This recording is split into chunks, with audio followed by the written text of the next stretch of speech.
The following is a production of DallasCowboys.com and the Dallas Cowboys Football Club. How about them Cowboys? Yeah! Go Cowboys! This is Talkin Cowboys.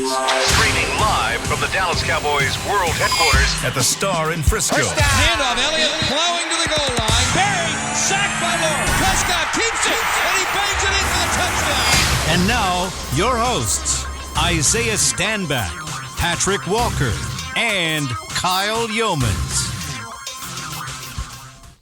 In a week that included the largest comeback in NFL history, a lateral attempt returned for a walk-off touchdown, and the worst team in the league pushing an odds-on Super Bowl favorite into overtime, somehow the most significant loss of the weekend belonged to the Dallas Cowboys. 40-34 in overtime against the Jacksonville Jaguars, and we are here to break it down on Talkin Cowboys, presented by Black Rifle Coffee Company from the SWBC studios at the Star in Frisco. Cowboys Nation not very happy with what happened on Sunday afternoon in Florida, but we are here to talk it through with you here over the next 45 minutes. Patrick Nosey Walker, Isaiah Stanback, Kyle Yeomans, glad you're with us, gentlemen. How we doing?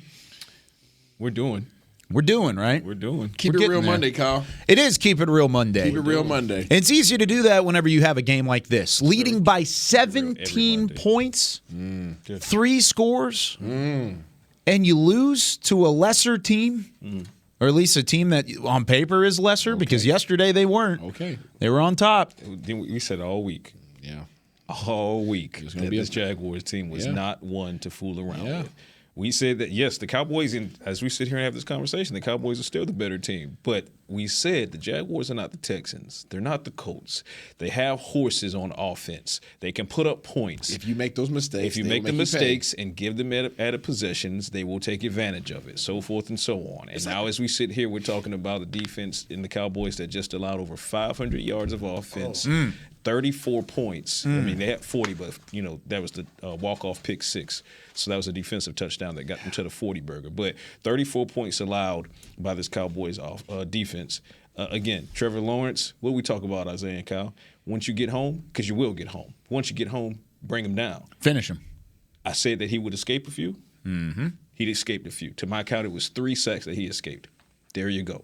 The Cowboys could have had more than 1 sack. They did get me my fumble when I said it with my chest. They got me my interception when I said it with my chest. But they lost the turnover margin, and they should not have. Dak Prescott throws that interception. Hit the first one, can't happen. He knows it. It can't happen. Take the sack, go down, whatever, live to fight another day. But lobbing that, the target was Schultz, and it just flew right over his head into the defensive back's hands. Mistakes like that, self-inflicted. Isaiah? Listen, man, the game plan was executed. The Dallas Cowboys game plan offensively was executed. They scored 34. We talk about. I said they scored 34. They did it. We talk about Dallas keeping Dak Prescott to 30 or under throws. He had 30 throws. Only had 7 incompletions. The bad part is 2 of those 7 incompletions actually were completions to the other team. That's what hurt you. Defensively, we talked about the absence of Jonathan Hankins and who can do what he does. Nobody does what he does. Almost another 200 yards on the ground for our team. 192. You also lost LVE. You lost LVE. For those that were wondering what the value was, you saw it. So we talked about that and the potential of that compromising you. We also talked about the absence now of a Jordan Lewis and Anthony Brown, and what does that present? Now you're forcing young players into positions and roles that they haven't been in. And we also said, hey, this might be a great time to do it. However, this team has more personnel, and they're better. We said this earlier in the week. They're better at receiver than we are at DB right now. And you saw that on display. So if you guys haven't been listening to Talkin Cowboys, y'all probably should just go ahead and put that as a reminder. Yeah, go ahead and put that as a little ring the bell. Daily. Ring the bell on YouTube, and make sure that you guys get it. Put it on Twitter, because we previewed this. Now, we all chose Dallas because we felt like Dallas should have won this game. But we also told you that they were not in a position to turn the ball over like they did before. And unfortunately, back-to-back weeks now against these AFC South teams, Dak, the Dallas Cowboys, have turned the ball over on their side of the field in a very, very important portion of the game. Unlike the Texans, they capitalized on it versus the Texans went the wrong direction on a handoff. The doggone Jaguars came back and scored a touchdown. Yeah. Can't afford to do it. We said it. It happened. Lesson learned. Still in the playoffs. Yeah. Cowboys do make the playoffs. I don't think anybody really wants to talk about that one at all. What was that? We got to, though. I mean, you got to talk about both sides of the coin. Because as much do you? As yeah, in a week like this, yeah, because you do, because it's, again, even if you would have won, you get the same spot. Right, I get the feelings of it, but but you were going to make the playoffs regardless with 10 wins, and you were already on your way. I hear you, but I say all this to say, still, you accomplished the feat of getting in to the second season, which is what everybody. You're in the tournament. You're in the tournament. Make it happen. You don't. I'm not excited about what's coming in the tournament right now. I'm not either. Last night. Yeah, that's a different conversation. Now, last night I said. That's a different conversation. Last night I made this the team's statement. not ready. They're not ready. But guess what? These are hard lessons. Mm-hmm. These are hard lessons, and what you're finding out about your team is that you're inconsistent. Mm-hmm. So now, as Coach McCarthy, as the rest of his coaching staff, you have to figure out how can I make this team consistent. Whether it's overconfidence, whether it's reading the doggone cliff notes. Whether it's you're feeling yourself a little bit too much, maybe you're not watching enough film, maybe you're not thinking about your assignment enough, right, and playing your position instead of trying to do too much. Maybe, I don't know, whatever it is, you have to put your finger on it and figure it out because it doesn't get easier. You're about to face another freaking ridiculously tough team in the Philadelphia Eagles. We know what that's about, okay? Yeah. All right, biggest game of the year to date. And then you got to go out there and face a Tennessee Titans, which we know them boys are bloody your nose, okay? You're going to get beat up. And they've been beat up later. Yeah, they're going to get desperate. You're going to be they have to win. Yeah, they have to win. So you're going to get everything that they have, and then you're going to play against the Washington Commanders that will have a Chase Young. So get your mind right going into the playoffs because you're going to get punched in the doggone mouth over these next 3 weeks. Bottom line is two things are true. One, congratulations to the Cowboys for making the playoffs for a second consecutive year. Those 10 wins matter. They matter, especially being that 4 of them occurred with a backup quarterback. This is a team that the season could have been over effective, early October. Okay? So that's why I'm saying clinching yesterday, regardless of how it happened, it matters. Yeah. But what also matters, and is also true, is that the manner in which they clinched is not how it should have happened. If you're concerned about this particular team you saw yesterday going into the playoffs, you're rightful in doing so. Yes. And that warrants a discussion that should be had. So all of that is true is what I'm saying. Sure. Yeah, it's not a situation where, okay, well, yesterday sucked. And yesterday did suck. Listen, fellas, true story. This morning, as I'm getting dressed, getting ready to head out the door, I stepped on a nail barefoot. Oh, no. Home Alone? Yes, barefoot. It took 20 minutes for me to stop the bleeding, only for me to then see that there was blood on my carpet, on my bathroom floor, on some of my white dress shirts that were sitting over there, et cetera, et cetera. And that made me less angry than watching the Cowboys lose a 17-point lead in Jacksonville yesterday. So I say that to say I get it. Ladies and gentlemen, Patrick's like, oh, darn. I get it. Well, get after them because they shouldn't have lost this game. But you haven't taken the shots in it this way. But again, this has to be another lesson learned in that. For me, I thought about this on the plane ride home. I thought about it on my drive to my front door more and more. The only team, especially when you see the Texans have the halftime lead against the Chiefs and Eagles struggling with the Bears, the only team that can beat this Cowboys team is this Cowboys team. And that's frustrating, infuriating even.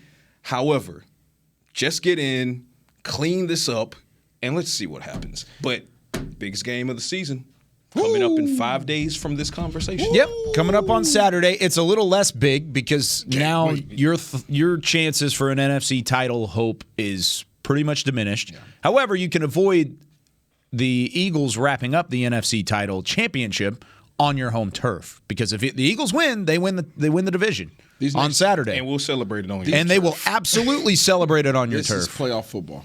This one right here. This arrived. This is your preview to playoff football. It's arrived. If you're questioning or if you've never experienced playoff football before, what you're about to experience this Saturday will be playoff football atmosphere the environment, the intensity, the emphasis on each individual play and how the importance of it, you are going to feel this. I don't care what's at stake. The doggone pride's at stake. And then Dallas Cowboys versus Philadelphia Eagles will be the biggest game of the year, not only for Dallas, not only for Philly, but also in the NFL. It is about to go down like two flat tires, and they better get their mind right, and they better plug these doggone holes. They better figure out what they're going to do at linebacker. They better figure out if Big Boy that they just brought in could play, can replace Jonathan Hankins. They better figure out how to stop that doggone bleeding at the run. Micah Parsons and this defensive line, this front seven, better figure out how to get home and get pressure on somebody when they're sitting up there running RPO at you all day long. We talked about Philadelphia showing the blueprint for that earlier in the season when they beat Dallas, okay, and they went ahead and they stopped his feet in sand. He was in quicksand because he didn't know what direction to go. The misdirection was all over the place. The RPO was all over the place. There was no pass rush. Lovie Smith watched that film. What did he do last week? He figured out a way to incorporate that into what they were doing. Had people running all over the doggone field. What happened to the defensive pressure?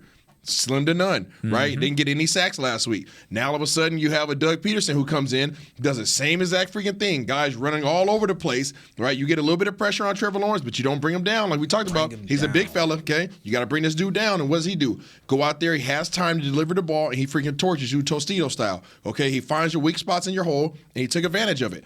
The blueprint was set. Now, all of a sudden, you know what the blueprint is. You know where your weaknesses are. Are you going to address those or not? Because if you don't, doggone Philadelphia Eagles going to come and swoop and pick you up off the doggone water. And that's part of what's frustrating about this game specifically is that it felt like a carryover from Houston, except the opposite. Houston was a slow start. It was Houston. It was Houston. But this was a slow start. finish. Yes, facts. This Well, was yourself exactly what it was. Fast start And a slow finish. Yeah, and a slow finish. We weren't surprised by the result of the score and how the game played out. I think what we were surprised about is that Dallas didn't finish. They had a chance to finish on multiple occasions. I mean, I wrote it down, by the way. I wrote 4 pages of notes on this game compared to the normal 2 that I do on film study. And that's not double spaced. And it's not double spaced. It's all single. I mean, I don't even take spaces. I can show everybody right here. That's 2 of the 4 pages I took on this game. You can even look at it, screenshot it, look at my notes. I don't care. You're going to write my book. So I don't know if I can write a book. By hand. I will. I do want to write a book one day. Here's the summary of what I put. Misdirection and complex play calling led to the defense guessing and confusion up front. Boom. There was a ton of misdirection. They did a lot in the first half, and it led to open holes in the second half. They took advantage. Also on the defense, in the back half of the game, plenty of chances late to ice the game, but came up short. Talk about Jaron Curse pulling Evan Ingram to the ground and bounce. Clock runs. You have to use your final timeout. You don't have the full field at that point with 11 seconds left. You got to take a shot at the end zone because if you get it complete in the middle of the field or maybe to the sideline, you got to hurry up and get a field goal unit out there for Jacksonville. It makes things exponentially tougher. Talk about a near sack in the middle of the game as well. Armstrong had his hands around Trevor Lawrence, dumped it off to his tailback. That would have been huge for clock management. Absolutely huge. And then, of course, the offense trying to just get a first down instead of running 3 vertical routes on a 3rd down and 10. Stopping the clock. 15, 20 yards down the field for everybody stopping the clock, and then there's a timeout left over. Right. There's so many ways they could have closed this game, but they didn't. They did so against Houston. They found a way against Houston. Today they found a way to lose it, or Sunday they found a way to lose it against Jacksonville. I said it last week. Houston lost the game. Sure. I don't believe Dallas won last week. I think that I don't disagree with that. I think any other team would have beat Dallas last week because Dak threw a pick. We said that. Yeah, Dak threw a pick we inside said the 10. They got the ball inside the 5. The quarterback went the wrong direction on a handoff. That would have put him up by 10. The game would have been out of hand. Any other team. So this is really, in my eyes, this is back-to-back losses. I don't care what the record says. I don't care what people have to say about it. And that kind of adds to what I was talking about. That's where the frustration comes from because you were talking about the wake-up call and the lessons, and these are hard lessons to be learned. I completely agree with you. We thought they learned it against Houston, and they didn't. Green Bay, go back. Yeah, we thought even Green Bay. Let's go back to that. Yeah, we thought they learned it in Green Bay, and then that Houston served as a reminder. Great. Not the case. Not so much. And again, to your point, this game played out for the most part how we saw it would. Mm-hmm. We knew Jacksonville had horses. Yep. We knew that this was going to be a close game. I know my prediction was 34-27. 34-30 for me and 35-31 for Isaiah. It was all right there. So and then here they are, 34-31. And I say to myself, I said, okay, self, I think this is where the Cowboys close this game out. This is where it's done. This is where it's done. And Trevor escapes the sack. Self. I said self. Trevor escapes the sack, rolls out to the left. My heart drops. I'm like, oh, crap. And then J-Ron Kerr steps up, forces the fumble. Fumble is recovered. Yeah. Here, it was done. And then I said to point. myself, self, I told you, this is where it ends. And then the next offensive sequence happened. Which includes the 3rd and 10 that we're talking about, the deep route. You want to talk about it? You want to go through all three? You talk about the lack of 4-minute offense? Okay. The lack of 4-minute offense. First play after the fumble was the same play that they ran earlier in the game that didn't work. It was where they pulled Zach Martin, they pulled Tyron Smith to the left, and expected Ezekiel Elliott to outrace 91 coming off the edge. Guess what didn't happen? Zeke didn't get to the edge because it got muddied up in front of him, and 91 caught him from behind, tackle for loss. Second play, Hendershot misses a block on the edge that would have gotten Pollard to the outside. He just whiffed on him. It was a tackle, or I think Pollard cut up field. He got a couple yards out of it, made it interesting. No. Straight vertical. Jake Ferguson was missed yesterday, too, by the way. Yes, he was. Straight vertical on third play following the fumble. Nothing underneath, playing to the sticks. And I legitimately put, really, question mark? Nothing to the sticks on a 3rd down and 7 to try and get a first down and keep the clock moving. That was the sequence. Said he was going for the kill shot. Which is fine. On 3rd and 10. Let's do it 11 yards down the field, not 31 yards down the field. I'm just telling you what Coach Beamer, said. what happens when Coach you go said for the he kill was shot in Call going of for the Duty? Kill shot. You better hit. You better hit it. You better hit it. Or what happens, Beamer?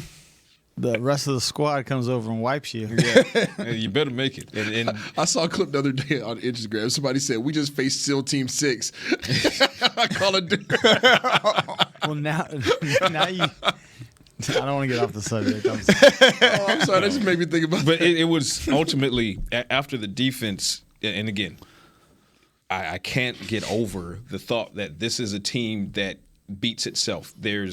I haven't seen a team in the league that, if the Cowboys are running on all cylinders, that can beat that version of the Cowboys. But the version that we see in these losses or these very close wins are versions of the Cowboys that find ways to lose or almost lose the game. And that's what they have to figure out. Consistency going into the playoffs, and more specifically this game coming up before you go into the playoffs. But it was the defense. You got to figure out what's going on opposite Trevon Diggs and outside of Deron Bland. You saw Kelvin Joseph give up the big play to Zay Jones and then get put in the blender by Marvin Jones on the touchdown. Move. Right, yeah, the double move, stole some ankles. Okay, eventually it was Nashawn Wright that went in the game, but you claimed Trayvon Mullen last week, Mackenzie Alexander the week before, Kendall Sheffield is on the practice squad. This week, they're going to have some you're going to have to. It's an open competition at this point. One or more of those guys, right? It's open competition. Right, I understand that you wanted Kelvin Joseph to be the front runner at that position to replace Anthony Brown because former second-round pick. I get it. I get it. I don't get it. But no, from a GM standpoint, I get it. You want to give the kid the shot. Nope. I'm fine with giving the kid the shot. But they gave him the shot, and then they ripped it away from him. Right. Nashawn Wright was the corner at the end of the game. Yes, he was. They took Joseph out of the game. No disrespect to any player on this team. Okay, this is all opinion based. This is my opinion. I sat here with y'all. Okay, all right. The No C wasn't here yet, but I Sounds like 2020 that you're referencing here. And this is off season, right? Okay. And I said, when the Kelvin Joseph situation presented itself, that was Dallas's opportunity to walk away. And it was. It was. It was. He is not a contributor on the defensive side of the ball, and you drafted him to be. And Drafted him to be a starter, second-round pick. Yeah. so again, Yeah. they're continually giving chances to somebody who, at this point in time in their career, is not capable of making contributions. Fair, and I agree with that. And I don't want anyone listening or watching this after live or after the fact to think that No C is defending. I'm not. I'm saying he has ability. I'm also saying he hasn't shown the ability. And I'm also saying I had my pre-draft question marks on if he would be what the Cowboys wanted him to be. Yeah. It's not working out that way. It's not working out in their favor. It's unfortunately working out the way I thought it would. But I'm saying I understand why they gave him the front running position for this. Now, what I saw in them putting Nashawn Wright in after those 2 touchdowns is that Mike McCarthy and Dan Quinn basically said, okay, saw enough of it, we're done here, open competition. And that's what I'm interested to see this week going into the Eagles game. But defense, Kelvin Joseph in the secondary, not Trayvon Diggs, not Deron Bland, but some of the other guys. The run defense, you lose LVE, and we have pounded the table weekly on this program and said the value of LVE this season is insane. He's playing out of his mind. That also goes to helping shore up the run defense. LVE goes down with a neck injury, doesn't return, and Travis Etienne, his speed became such a problem for Anthony Barr. Mm-hmm. It became a problem. Damone Clark is ramping up quickly, but he can't do it all. He needs that complimentary guy right now.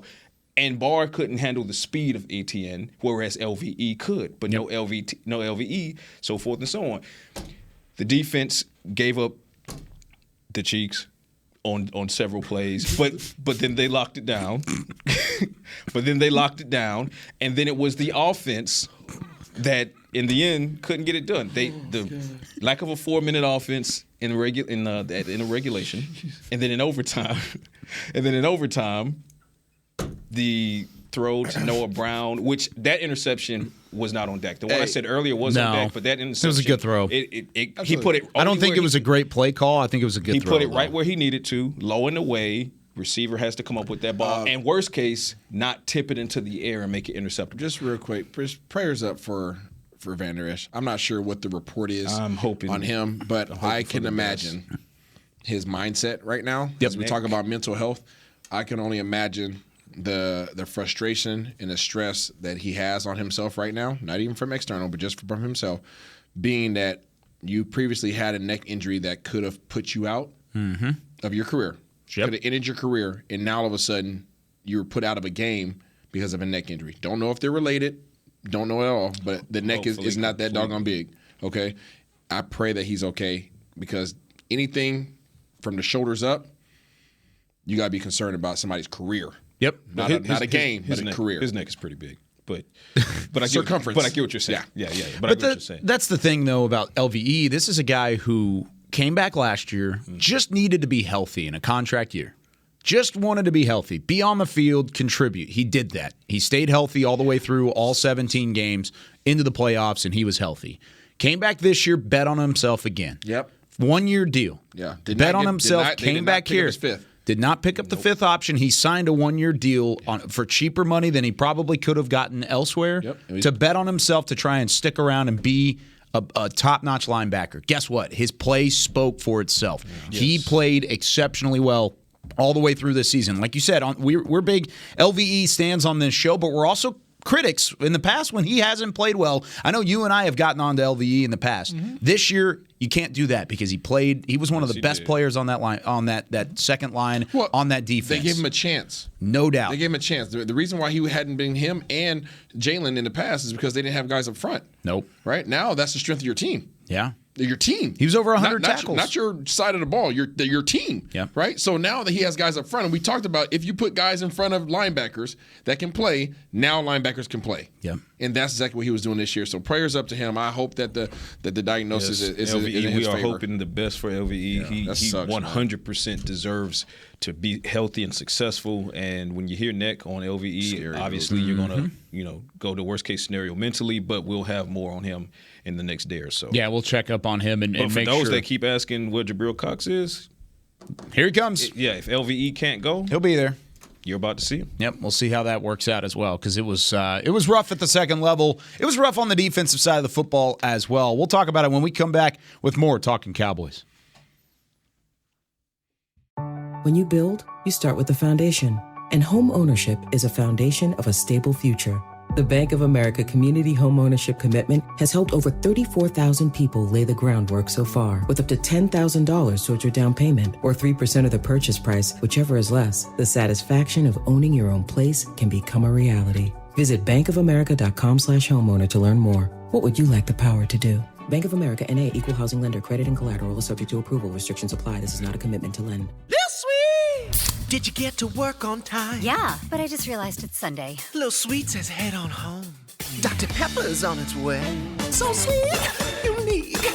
Baby, there's nothing better. I bet you've probably done something that deserves a Dr. Pepper. Did you invest your nest egg in an NFT? Yeah, and I don't even know what that is. It's a non-fungible token. Everyone's pass on something that deserves a Dr. Pepper. Todd thought it would be secure to jog in the cheetah savanna. Todd believed the big cat repellent he bought online was reliable. And now, Todd is trying to be faster than this cheetah that can run 80 miles per hour. But the good news is, Todd has AT&T 5G that is fast, reliable, and secure. And he learned the best thing to do is stop running and toss her the backpack with the beef stew. AT&T 5G. Fast, reliable, secure. It's not complicated. 5G requires compatible plan and device. 5G may not be available in your area. See att.com/5G for you for details. Are you ready to take coffee off your grocery list forever? Black Rifle Coffee Club is here to help. As a coffee club member, you'll get your favorite coffees roasted, packaged, and shipped to your door free of charge on your preferred schedule. Set it, forget it, and never run low on coffee again. Members also get exclusive deals on coffee, products, and discounts from partner brands. Ease your mind and let Black Rifle worry about your coffee supply. Go to blackriflecoffee.com to join the coffee club today. Back to Talkin' Cowboys.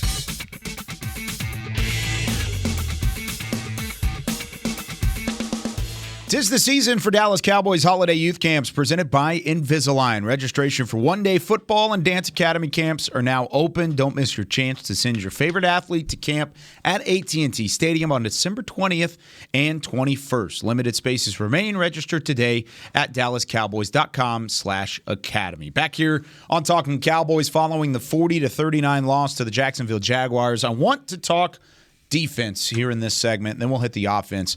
I said this yesterday on the postgame show. Okay. Just how you have complete team wins in football. And the Cowboys have had a couple this year. Complete team wins. Minnesota is one of them that really sticks out. I thought Detroit, the way that they rebounded together, was one of those games. Yeah. This was a complete team loss. All three phases weren't great in this football game. They really weren't. It was a complete team loss. But I went back and looked at it. And I went into it knowing I wanted to try and point the finger at least at one side or the other. And I expected to point the finger at the offense. I'm not going to lie to you. Going into the film study, I think this was more on the defense. The way that they played, there were holes in the entire first half. Though that the 7 points on the board, there wasn't a whole lot going on there. But you go back and you look at it, there were holes. Yeah. Jacksonville came back after halftime.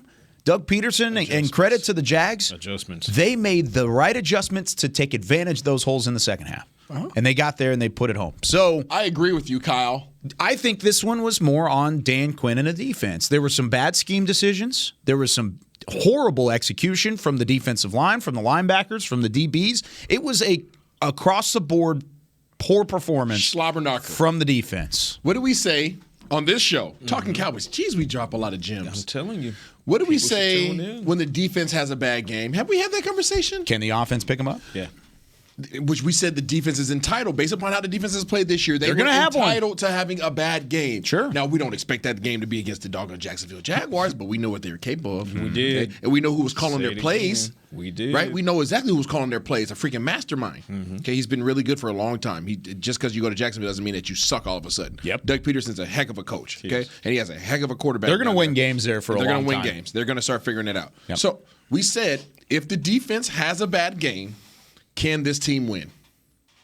Dallas went 23 for 30 on passing. Dallas had, 140 yards rushing, am I correct? Yeah, 150 yards rushing. Okay. Scored 30-plus points. Wasn't enough. No, it wasn't. Because the defense didn't have a good game.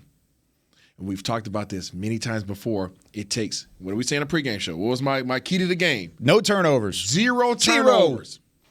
There's no margin for turnovers when you play teams that can score points. The blueprint is out, people. I'm sorry. I love Dan Quinn. Nobody loves Dan Quinn here more than me. Love me some DQ. I don't know about that.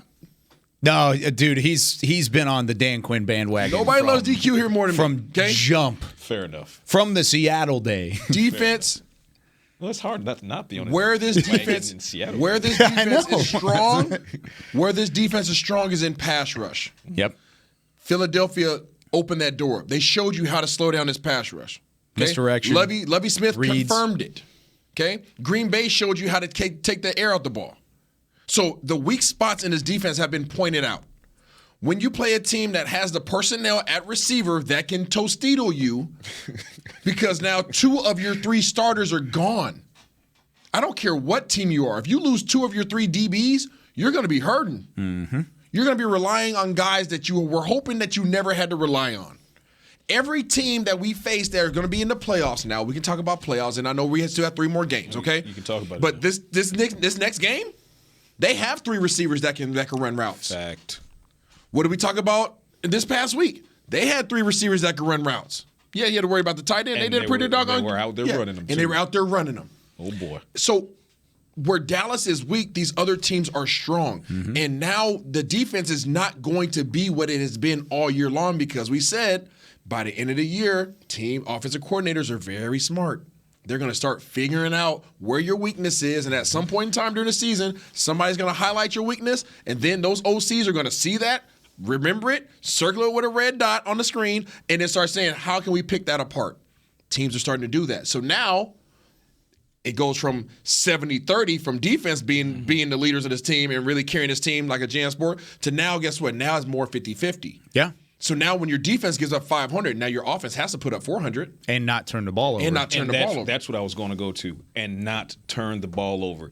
It was a complimentary failure by this Cowboys team yesterday in Jacksonville. It wasn't a good relationship. It wasn't. Codependency tends to lead to failure, right? It was a situation where you got a Cowboys team that gets off to a 14-0 lead and then a 17-point lead at one point in the game, ultimately scores 34 points. And you're saying to yourself, and we said it, 34 points should have been enough to win this game. Yep. Hell, that was right there with our prediction. 34 points should have won the game. But 34 points were allowed by the defense. So now you look back at the offense and you say, okay, well, the defense is having a bad game. 34-34 tie. Not enough. Okay, we need you, offense, make one more play. One more play. And that one more play never came. But what did come was one more turnover. Oh. And that was the ball game. T.O. That was the ball game. No Terrell.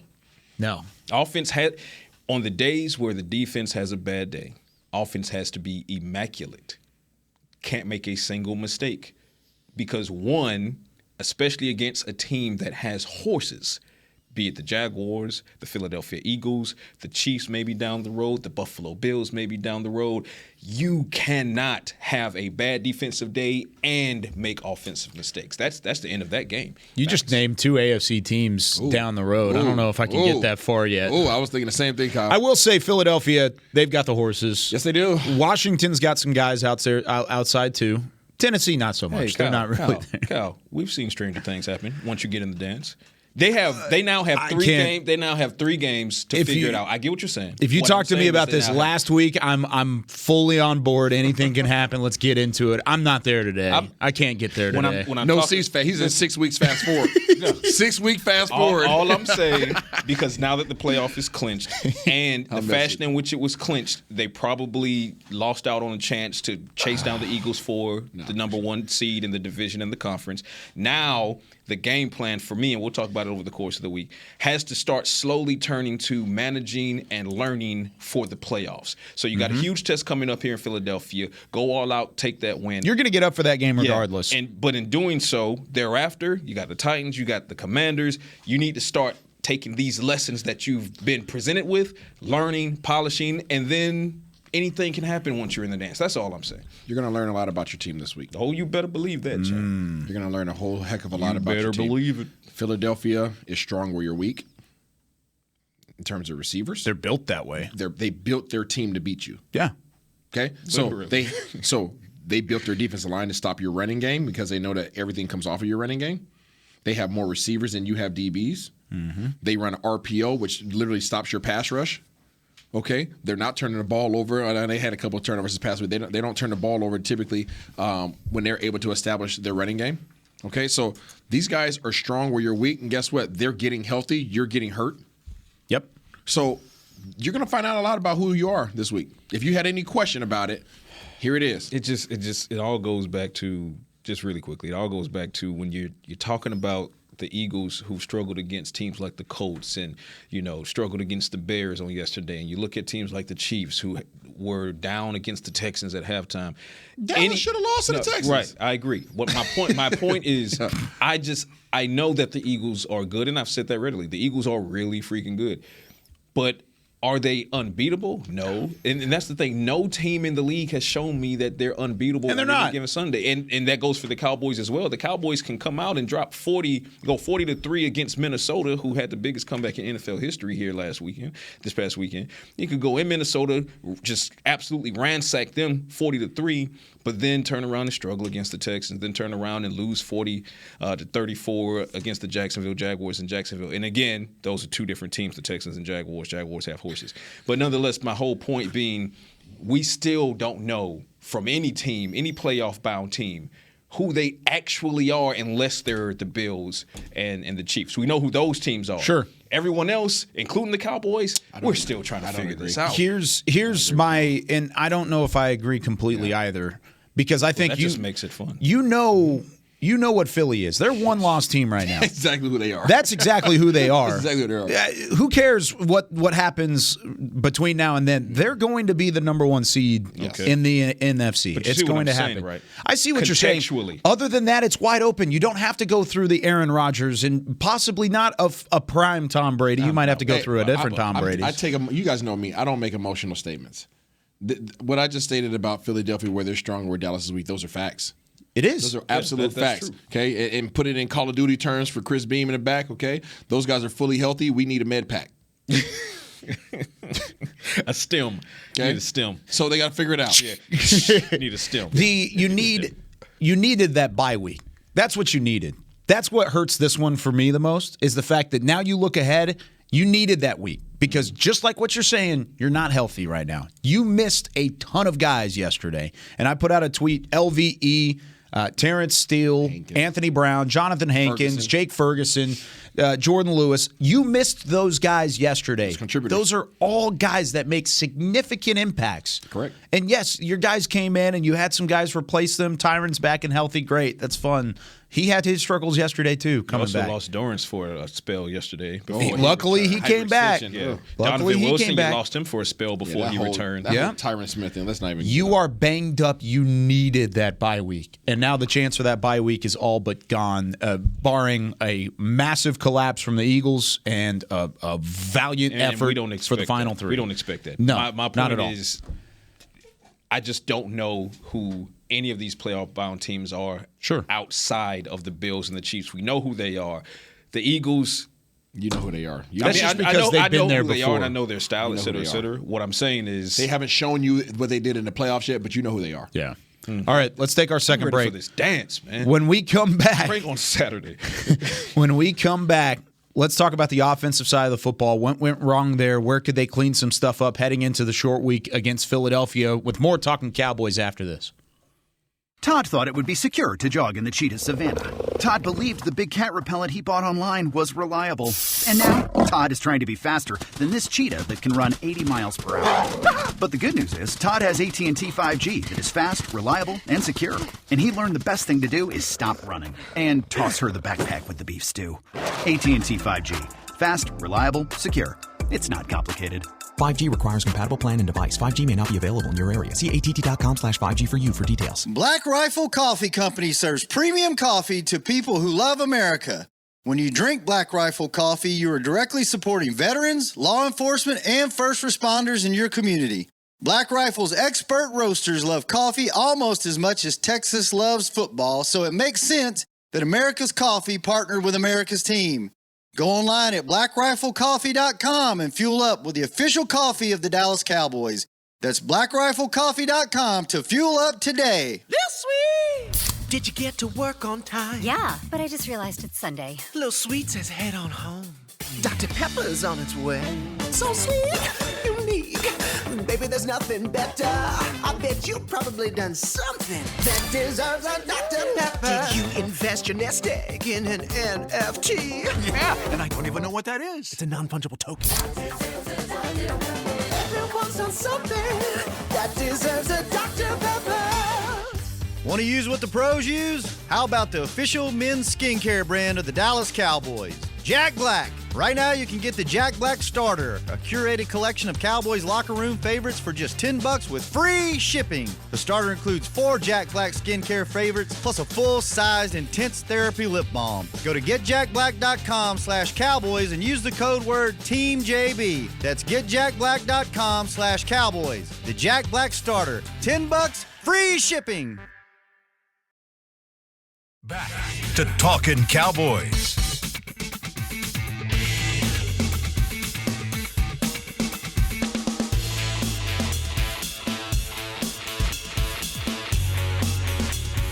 Back here on Talking Cowboys, the Bob Lilly Award represents the Dallas Cowboys player that showcases the highest level of achievement, sportsmanship, dedication, and leadership. You can cast your vote for the 2022 Bob Lilly Award.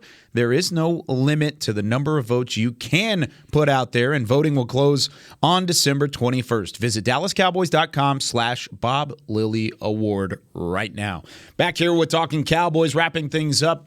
And we've got to take some calls tomorrow, okay? 888-855-2297. Get your questions in. We're going to limit it to 45 seconds, Beamer, okay, tomorrow, because I want to try and get as many people in here as possible. And I don't want to rant. I don't want people to come in here and rant, because we need to get in, get out, and talk about the topic that you want to talk about here on the show. So tomorrow we're taking your calls. But before we do that, Isaiah Stanback, Patrick Nosey Walker, Chris Beam, I'm Kyle Yeomans. Let's take a look at the offense. Patrick, you were in the building. What'd you think about how the offensive line performed in front of Dak Prescott? You know what? And you know that a player of the caliber of Tyron Smith has the ability, but for the most part, he played well on the right side, for the most part, especially over the course of the first half. I think what started to kind of go awry there was when they started to do a little bit too much mixing and matching. As far as it was Tyron Smith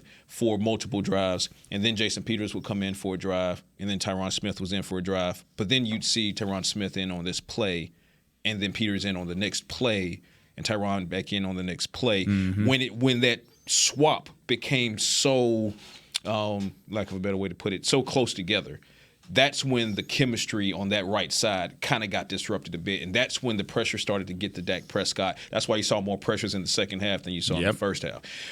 But before that point, the offense, they were rolling. 14-0, 17-point lead.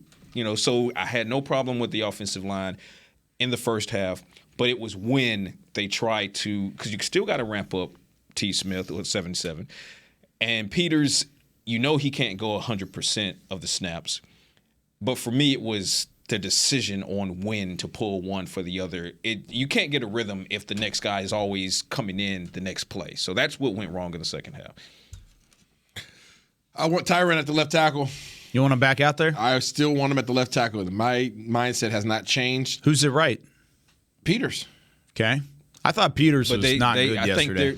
You're playing freaking musical chairs. But they know, right to his point. They know that Jason Peters is not going to be able to go 100%. He can't go all he just game can't. long. Why? He can't. Physically, he can't. Why? Because he can't. What do you want me to say? Ask Britt Brown. We're the ones on this side of the things. We're just saying what we're talking, what we're hearing. They're at this stage. Go of ask career, Britt. You got his number. Well, guess what? If he can't, then put Tyler. At right? We've had that conversation. Yeah, if they're saying that he cannot, that's not going to happen. If he cannot, that's not going play to a whole game. Then put Tyler. I agree, but I'm telling you, hardline, that's not going to happen because the Cowboys view Tyler Smith as exclusively left side. How many holding calls did Tyler Smith have yesterday? He didn't have any. No. He gave up 2 sacks, though. That's what I meant. That's what I meant to say. Sorry. I was about to say, he didn't have a holding penalty. Yeah, he gave up. He's like, what game are we watching? Where's this? My apologies. Yeah, he gave up 2 sacks yesterday, right? Yeah. Okay. Yeah, he gave up 2. Peters gave up 1. Yeah. And almost gave up another. And there were multiple pressures from Peters. There were multiple pressures from Smith. To your point, all 3 tackles they were rolling the dice and who was going to be at right tackle. And you can't play. Offensive linemen don't sub out. So, okay, what if you just keep Tyron there the whole time? Because Mike McCarthy said it yesterday. I think that's where it's going. I think that's where it's going. Again, but why would you can't and McCarthy said it perfectly, but it basically is reiterating what we've been saying here in the return of Tyron Smith. Right tackle, left tackle doesn't matter. We all agree that you have to ramp him up. He's making his 2020 debut in mid-December. You're not going to put him out there 100% of the snaps, regardless of what edge you put him on. That's a fact. It just so I'm happens, over that. Put him on the field. He was the only one that could do anything yesterday. Get him on the field. And that might now be the case against the Philadelphia Eagles because Tyron Smith outplayed Jason Peters as far as snap count. I think Tyron Smith had 70+%. If I'm not I can give it to you. He had 70+%, and Jason Peters was around 25%. So Tyron played the majority, which leads me to believe that the ramp-up process was quick and is now over, and that he'll probably see 100% of the snaps at right tackle against the Philadelphia Eagles. So the issue that I had, which was the musical chairs at right tackle in the second half that led to a lot of pressures because of the disruption in chemistry, hopefully won't be an issue against the Philadelphia Eagles. And better not be because they have horses up front. It better not be, right? It better not be because they have horses up front. I got the game book right here, Kyle. You got snaps? I got snaps. So Jason Peters had 21 offensive snaps, which is 28% of the offense yesterday. And Tyler Smith, that's the young guy. Where you at? 54. He had 54 snaps. So he doubled him So up. he doubled him. Yeah. So he doubled him. So that's a ramp up, but it's a fairly quick ramp up that hints at 7-7 likely being 100%. Why are you looking like that, Isaiah? What are you doing? Saturday. Or close to it. You have one of the most dominant left tackles that ever played this football game. I don't disagree with you. I'm just telling you what's going to happen. And you asked him to change his position when fully healthy. I don't think it's his fault, though. I think it's whose fault it is. I think it's a lack of. He's healthy. A lack of options. Right now. Do you disagree that he was out there deleting guys in the first half? Healthy right now. Why would he play anything the one he's always played? Listen, because you're missing Terrence Steele. That's the problem. Then put the if Terrence Steele was out there, it would have been Tyron at left tackle, no doubt in our mind. That was what the debate was. Where is Tyler Smith or Connor McGovern going to go? Hey, I understand the They situation. don't have any options at right tackle. Did you? It's the same option you got. Just a younger guy. Did you disapprove of Tyron's play in the first half? I don't. He was. Listen, he's a freak. He was looking He's natural. one of the best guys to ever play the game. He can do it. There you go. Just like Zach Martin could play right tackle too. He did. What happened? Got hurt. Out of his position. Oh well, he's out of his position. Go back and find the receipts from last week. He's out of his. But I'm saying he's out of his position, right? Yes, he is. So when you're out of your position, now all of a sudden you're using different muscle groups. You're more prone to injury. What are we trying to prevent him from having? Injury.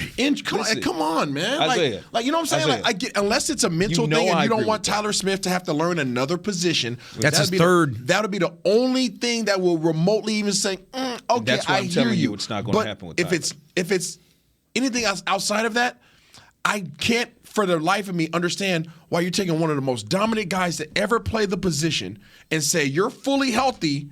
Go play somewhere else. You just answered your own question, though. No, in that statement. If Tyler, you said if there's anything remotely outside of that, but there is nothing remotely outside of that. The hard line stance in the building is that they do not want Tyler Smith on the right side of center trying to learn a third position in less than 6 months, 6+ months. That's the reason. So there is no. If there is any, no, that's it. And because of that puts them in dire straits at right tackle, and they only have Jason Peters or Tyron Smith unless you would like to see more Josh Ball. Dude, so that's where we are. It's no different than when Jason Peters first got here. Who was he turning to and asking questions to before he got to the line of scrimmage? Jason Peters was walking up to the line of scrimmage. When he was unsure, he would turn to his left and talk to who? Zach Martin. How is that any different than Tyler Smith? How would it be any different? That's a question for you. It's not any and different. The coaches. It's not. You know what I'm saying? So you're saying take Tyler off the field and put Peters out there for a full 100% of the snaps moving forward at right tackle. That's what you would do. Unless what they're saying if he cannot physically do it. That's Jason a question. If Jason Peters can't play right tackle for an entire game, then get him off the field. Peters wasn't great on right tackle either. I hear you, but guess what? You can't be great at the offensive line when you're getting cycled in. Unless, and I'll say this again, because you just said, especially in the first half when Tyron was getting his wheels, he looked really good. If you apply that over the entirety of the offensive outing, 4 quarters of football, if that's what you get, then you just solved your right tackle problem in the medium, right, in the intermediary. I'm not saying he can't do it. I just don't like it. Fair. I don't like it either. I don't like it. I see him doing a great fill-in role. I don't see him being dominant. He was dominant in the first half. My point being, whether we like it or not, the question then becomes, well, if you don't like it, what will you do? Now, your answer to that is, well, you move Tyler. Well, I'm telling you they're not. So then, knowing that they won't, what will you do? That's a choice. You run out of answers. I hear you. That's a choice, you see what I'm saying? But that's a choice. But that is their choice. That's their choice. Right. And I'm telling you what their choice. I have my opinion, and they have theirs. I know, but what would you do? They get paid to have their opinion. What would you do knowing that that's not an option? Right. Knowing Tyler Smith. It is an option. No, it's not, because they're telling you it's not. It's a choice. It is an option. Well, they're choosing not to do it. But that's not the hypothetical that we're throwing at you. I understand. My hypothetical is you have the healthy guy who's one of the best to ever do it at his position. Put him back in his position. Can you classify him as healthy? How are you solving right? He's not healthy? Can you classify him as healthy? One game back from a 4-month injury? How are you solving right tackle knowing that they're looking you in the face and telling you we're not putting the rookie over Again, there? that's their choice. Right. But then the question is, what are you, IRS, doing at right tackle? And they are choosing to put a Hall of Famer who's fully healthy at a position that he doesn't play. And it worked until they started cycling him out. That's good. So the answer should be stop cycling him out. And hopefully that happens as early as this weekend. That is a solution to fill a gap. But guess what? Flex all doesn't fix all. You're right. But that's all I'm going to say. I mean, it's better than putting wax paper over it. There is no easy answer to this question. No, there's no easy answer because there's a pro and there's a con to every single one of these options. Absolutely. And it'll just like it will be debated for the cornerback position on the defensive side of the football this week, it'll be debated on the offensive line too. Cornerback. Just like it will be all the way through. No one is safe right now. Not after this game. Not if you want to get it right going into the playoffs. You are not ready yet as a football team. The Dallas Cowboys are not ready to win playoff football. They get their first benchmark again this week. Mm-hmm. They get a chance to rectify it and at least build some confidence this week, even though it may not affect the long run of where you sit in the playoffs. However, you're not ready right now. This is a big week for the Dallas Cowboys football team and what they do on that field. And we're going to talk about it every single day up until Saturday here on Talkin Cowboys, presented by Black Rifle Coffee Company. That does it for us today. For Chris Beam, Isaiah Stanback, and Patrick No C Walker, I'm Kyle Yeomans. We'll see you tomorrow with more Talkin Cowboys. This has been a production of DallasCowboys.com and the Dallas Cowboys Football Club. How about this, Cowboys?